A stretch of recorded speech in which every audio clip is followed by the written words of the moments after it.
Story 1. About 10 years ago, I had my first real job working in a fast food chain for minimum wage.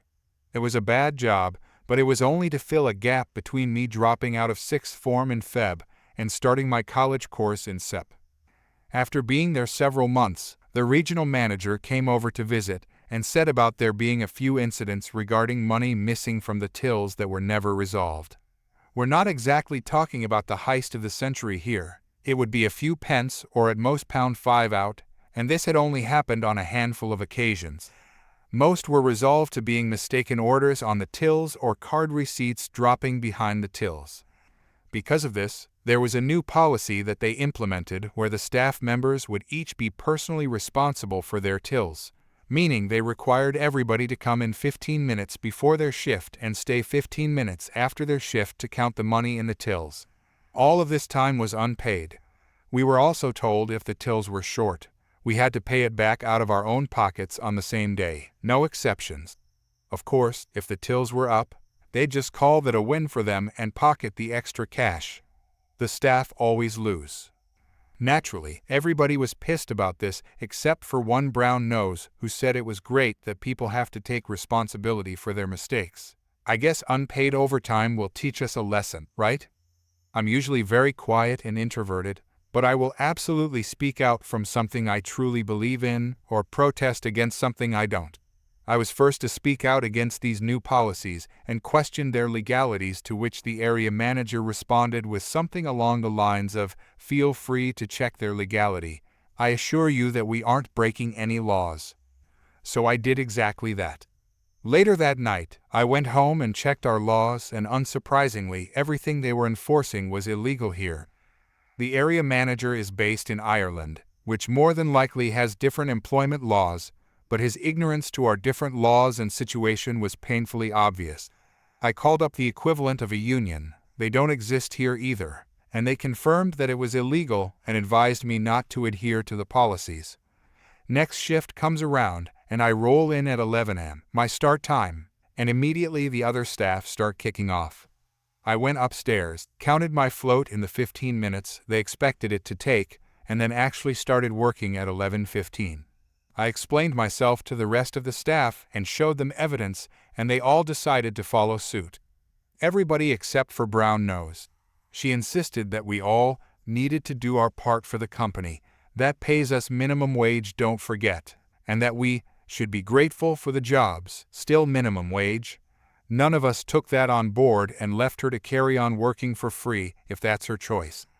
I think she was expecting something from the boss for her dedication. The local manager was also on our side, but he did have to tell the regional manager what was happening. On the regional manager's next visit about a month later, he started having meetings with the staff to investigate what this was all about and why they weren't sticking to the policy, and they all pointed towards me telling them not to. When he got round to the meeting with me, he was mad and started kicking off at me and asking why I was so determined to overrule him, to which I replied, "You told me to check the legalities of the policies, so I did," and showed him the evidence in the form of our local employment laws on my phone. Defeated, he left and decided to withdraw all the policies, including the ones where we had to waste time counting the floats and pay back any shortages. The rest of the staff there liked me for it, except for Brown Nose, but nobody liked her anyway. Story 2. This happened back in 2016. My ex-husband and I had just moved into our new house in October of that year. Around the same time, my friend Susan, along with her 3 daughters and 2 dogs, was facing eviction from her home in November. Wanting to help, I offered them a temporary place to stay until they could find a permanent residence. Since Susan's children were the same age as mine and involved in the same activities, I thought it would work out well. I expected they would stay for 1 to 2 months before securing a new home. At first, everything went smoothly. We set up a chore schedule for all the kids, and everyone was getting along. However, by the 2nd month, things started to change. Susan and her daughters began treating the house as if it were theirs, making us feel like we were the ones intruding. Susan was unable to find a new place due to her eviction history, but instead of actively searching, she gave up looking altogether. Whenever my family wanted to cook dinner, take a shower, or watch television in one of the two family rooms, it became a problem. Susan and her children started complaining about the chores they had initially agreed to do. One of her daughters, who was 10 years old, shared a room with my daughter, but began making her feel unwelcome in her own space. The final straw came when my daughter's birthday arrived. I asked Susan to find another place to stay for the weekend so we could host the party. When she found out that her daughter was not invited, she became furious. My daughter had chosen not to invite her because she was tired of dealing with her, and her friends did not get along with Susan's daughter.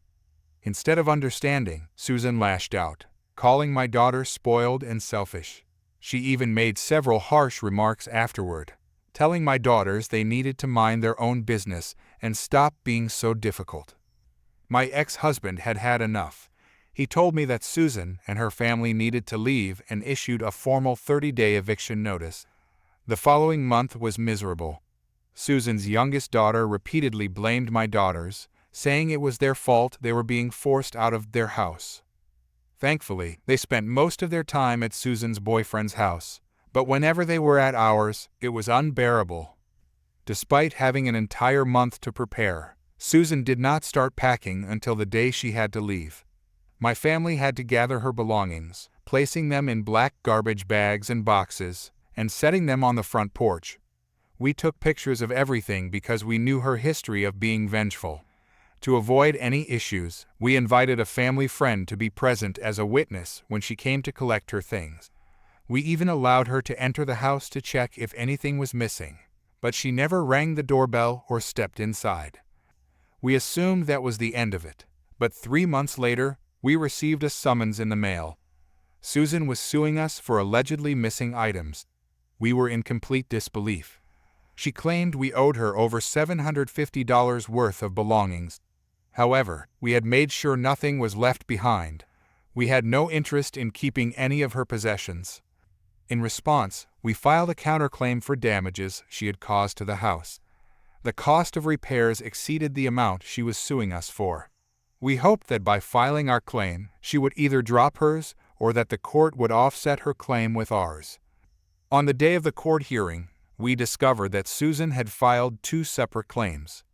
In addition to suing us, she was also suing an ex-boyfriend over 2 jet skis he had been storing for her. He argued that he had sold the jet skis to recover the costs of repairing them. Things took an unexpected turn when it was revealed that he also unknowingly had her ex-boyfriend's stolen car on his property. The police showed up at the courthouse to recover the vehicle. Before the hearing, we attempted to negotiate with Susan, but she refused to settle. The judge, however, was not impressed with her multiple lawsuits or her lack of preparation. It was clear that she had no solid case against us, and as expected, we won. A month later, we received another notification Susan had appealed the decision. This meant we had to go back to court.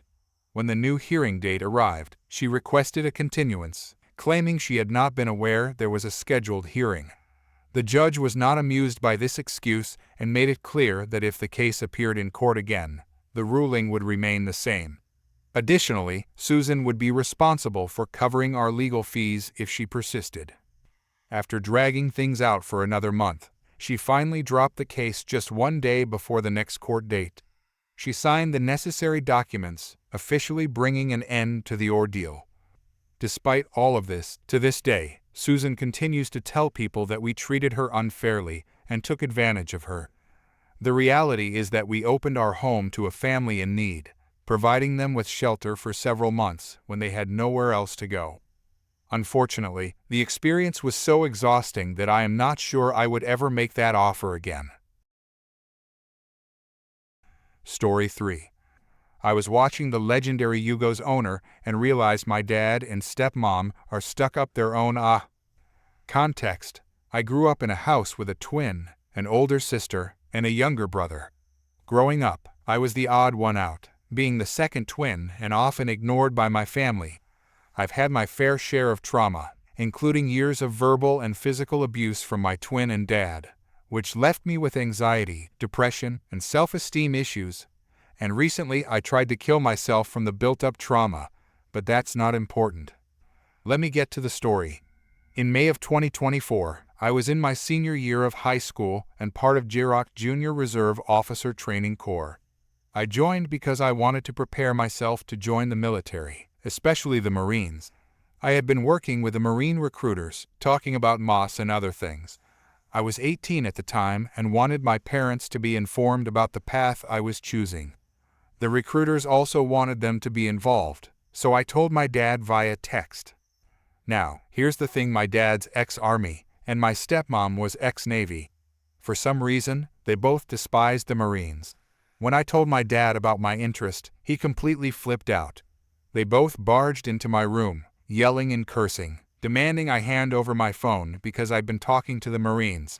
I was terrified of their yelling, barking, and insults, so I complied. They reviewed my phone, which was owned by my biological mom, and, without asking either of us, factory reset it. But it didn't stop there. My dad then called my JROTC instructors, demanding they never let me talk to the Marines again, and even contacted the recruiters to try to sabotage my future. He told them to lie, saying I had autism or asthma to get me disqualified. Thankfully, the recruiters didn't listen. The next day, my dad and stepmom made up lies about my girlfriend at the time, trying to force me to break up with her. They confiscated all my electronics, my gaming computer, laptop, and even my school Chromebook. The worst part? The day after, they contacted my instructors again, demanding the Marines couldn't talk to me or come near me. But one of the instructors, realizing I was 18, pulled me aside and said my parents had no legal grounds to stop me. That was when I knew I had to stand my ground. The stress of being grounded, isolated, and verbally abused by them made my life unbearable for 2 weeks. I had mental breakdowns, panic attacks, and couldn't focus in class. They wanted me to give up on the Marines and join the Army or Navy, but I knew I couldn't back down. So, I made the decision to leave. One day, I stole my phone back while my mom was picking up my little brother. I took what I needed and left. My dad, of course, freaked out even more. He texted me demanding I come back home so we could talk about why my decision was foolish, but I ignored him and kept moving forward. It wasn't easy living far away from my school 90 minutes away and dealing with my dad's constant calls and texts, but I stuck with my decision. I eventually graduated, went to recruit training, and unfortunately got medically discharged. Even though things didn't go as planned, I still feel proud of myself for standing up to them and making my own decisions. I know it was stupid to join the Marines with trauma and being scared of yelling, but I thought it would help. Story 4. So I need to give a brief context on this. The person in question, whom I'll name Ken, 27, I don't know his age, but he's close to 30, is one of my older brothers. There's a total of 7 siblings, yes 7, so you can imagine how crazy it is at home. My family are Eastern Asian, and my parents think pale white skin is beautiful. My mom is pale skin, and so is Ken. I'm not, nor are the rest of the siblings. My parents often treat Ken better than the rest of us due to the skin colors, and that they believe he is going to be someone amazing in the future. Since young, he has always had this arrogant attitude and high self-esteem. He always thinks of himself as better than anyone else, and if he is in the wrong in any situation, he just throws money at us and walks away without actually saying sorry. He would often beat us up, verbally swear at us, and basically just a giant pain and a bully. This is due to the fact that my parents baby him even now. They'll protect him from anything, even if it means lying to the police. They did lie to the police before to protect him.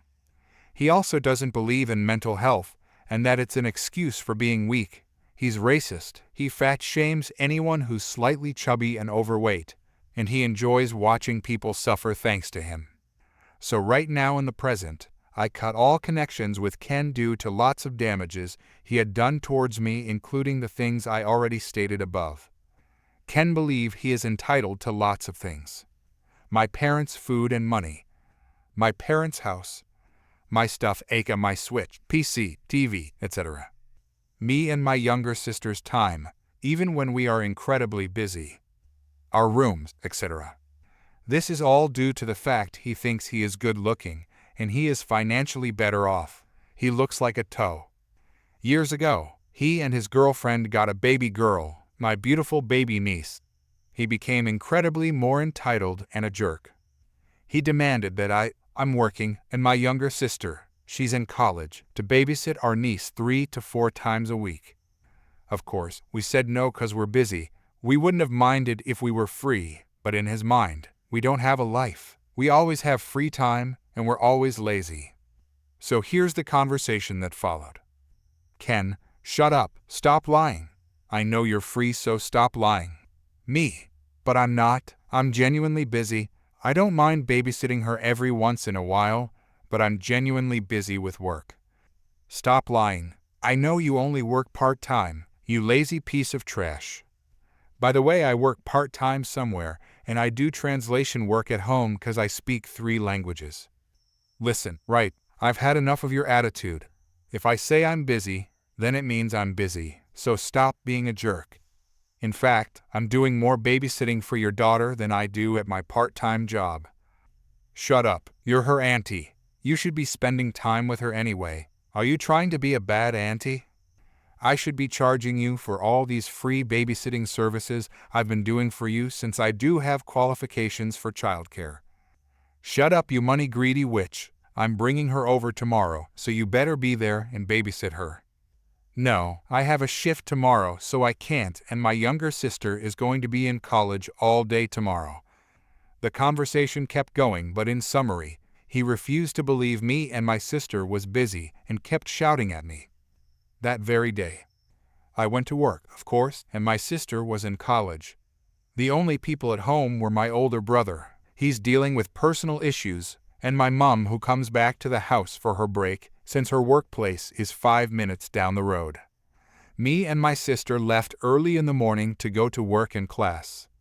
When I got home, it was around 5 p.m.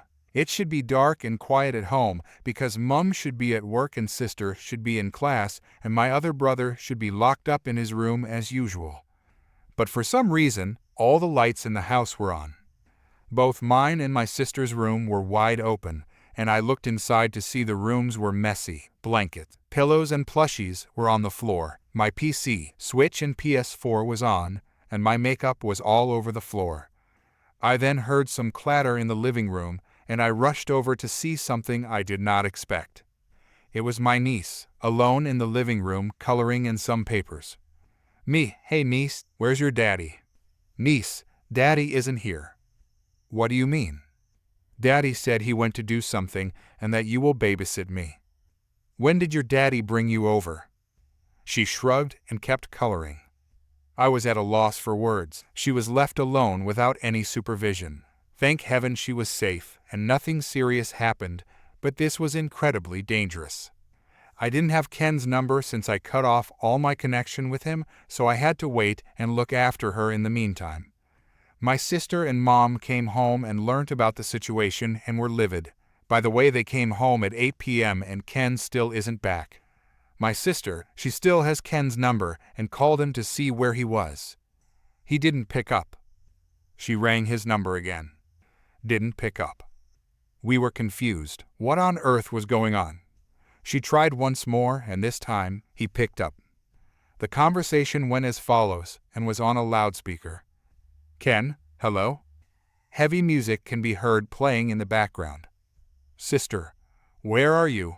Why did you leave niece here? I'm busy right now. Come home and pick her up right now. Oh, shut up and just babysit her for a bit. I'll be home in a second. What? He hung up. We were all baffled. We could tell he was out partying and getting drunk from the sound of his voice and the music. We waited and kept looking after her until 11 p.m. It was nearing midnight. Ken finally arrived looking drunk as hell with a red flushed face, and he stinks of booze. My sister and I were furious at him and quickly began yelling at him for child endangerment, but my mom took his side and insisted that he just needed a night out of fun, due to all the stress of working and taking care of a child. Ken just told us to shut up and that we had no life. In fact, babysitting her should be considered a privilege since we don't see her often. We babysit her 3 to 4 times a week. So me and my sister had enough. As much as we want to complain, my mom will take his side and protect him no matter what. We gave up and couldn't care less. I stopped communicating with him at all. Even when he visits, I don't talk to him as well as my sister. We still show our niece love, but only when Ken isn't around. In fact, he finds it funny how much we hate him. He even invaded our privacy with every chance he could get and harassed us whenever he felt like it. Until one beautiful, gorgeous rainy day. It was a wonderful day that I didn't expect to see coming. Ken got into a car accident. It was a small accident, so he got away nicely. But in that same month, he got into a second car accident resulting in his injured leg. A month later, he got into a car accident again. He survived them all. We all had no idea why this was happening, but it was amusing. During the third accident, the police realized something. His girlfriend was registered as a single mother and was claiming benefits from the government, which my brother insisted on doing. It was clearly a lie since Ken and his girlfriend were living together and working together to raise my niece. Also, the third accident was his fault since he was drinking, so he got sued by the victim of the accident. He got charged for a lot of money. I'm not sure how much, to the point he became broke. Both him and his girlfriend were broke and had to sell all their luxurious items and house. They weren't super rich, but they were more financially better off than anyone but not middle class. Brother's girlfriend took my niece and took a plane back home to Japan, thanks to her rich parents. Apparently, the relationship between them wasn't great to begin with, and they only stuck together because of my niece. Now my brother has nothing and is in deep depression. I should be the better person and forgive him for what he has done to me, but no. I won't forgive him no matter what, and just like how he enjoys my pain, I'm now enjoying his pain. Story 5. This took place in Australia. About 15 years ago, I ran a small, successful beauty salon as a young 20-something woman. We rented a large space in a building from a very elderly gentleman who let us do anything we wanted to the place as long as we paid our rent on time. We put lots of money into improvements inside, built new rooms and redecorated, and he was thrilled with the new look. He eventually sold the building to a cocky late-30s smarmy businessman, as he called himself, who immediately raised the rent. No problem, business is business, but right from the start he had an attitude with an all-female run business and would constantly belittle us and make comments about how we didn't know business like he did. His favorite insult was to call us bimbos. We didn't really care about what he had to say, in all honesty. We made our money off being attractive bimbos, as he liked to say, and he was a gross old dude with a mono brow, so we didn't pay him any mind. A few months after the purchase, a massive construction project took place right near our building, restricting access and limiting the number of clients we could take due to no parking. The construction also pretty much eliminated any walk-in clients who would want to go to a salon when there's jackhammering going on right across the road. The new owner gave us 14 days' notice of raising the rent yet again. We knew this wasn't legal, so we pushed back and got a tirade of abuse that he was a businessman, and we were just bimbos who didn't know the law. At this time, our lease was coming up for renewal in less than 3 months. We asked for a 1-year renewal of our lease, which he refused. I guess he thought he could bluff us. He said we could sign for 3 years at a much higher rent or get lost. So we chose the latter.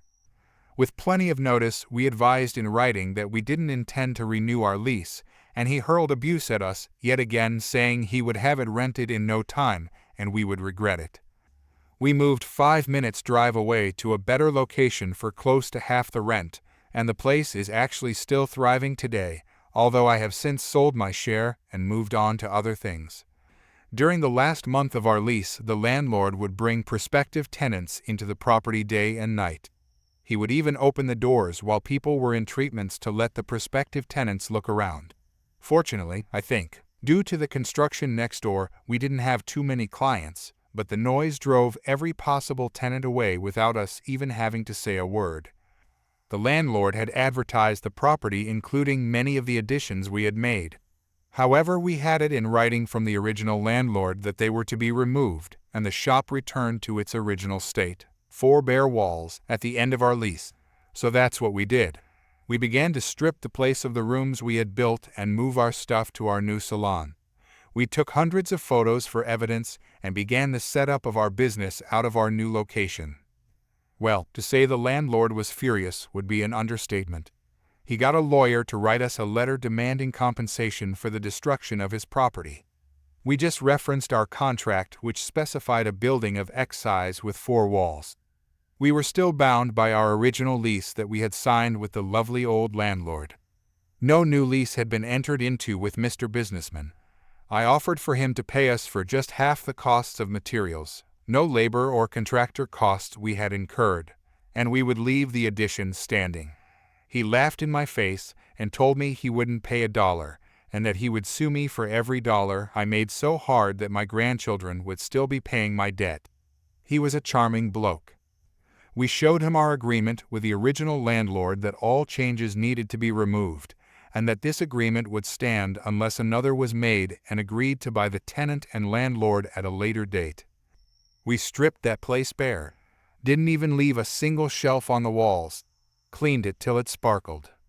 He then got his lawyer to write another letter saying we didn't give enough notice and were required to pay another 3 years of rent. I said show us the contract where we agreed to this. We were then sent a copy of our email requesting a 1-year contract and an invoice for the rent for that period. Well, I said he never agreed to that, and we never signed a contract for that either. It went back and forth, getting nastier and more ridiculous. He was obsessed. I decided it was time to get some revenge and hit him where it hurts his pocket.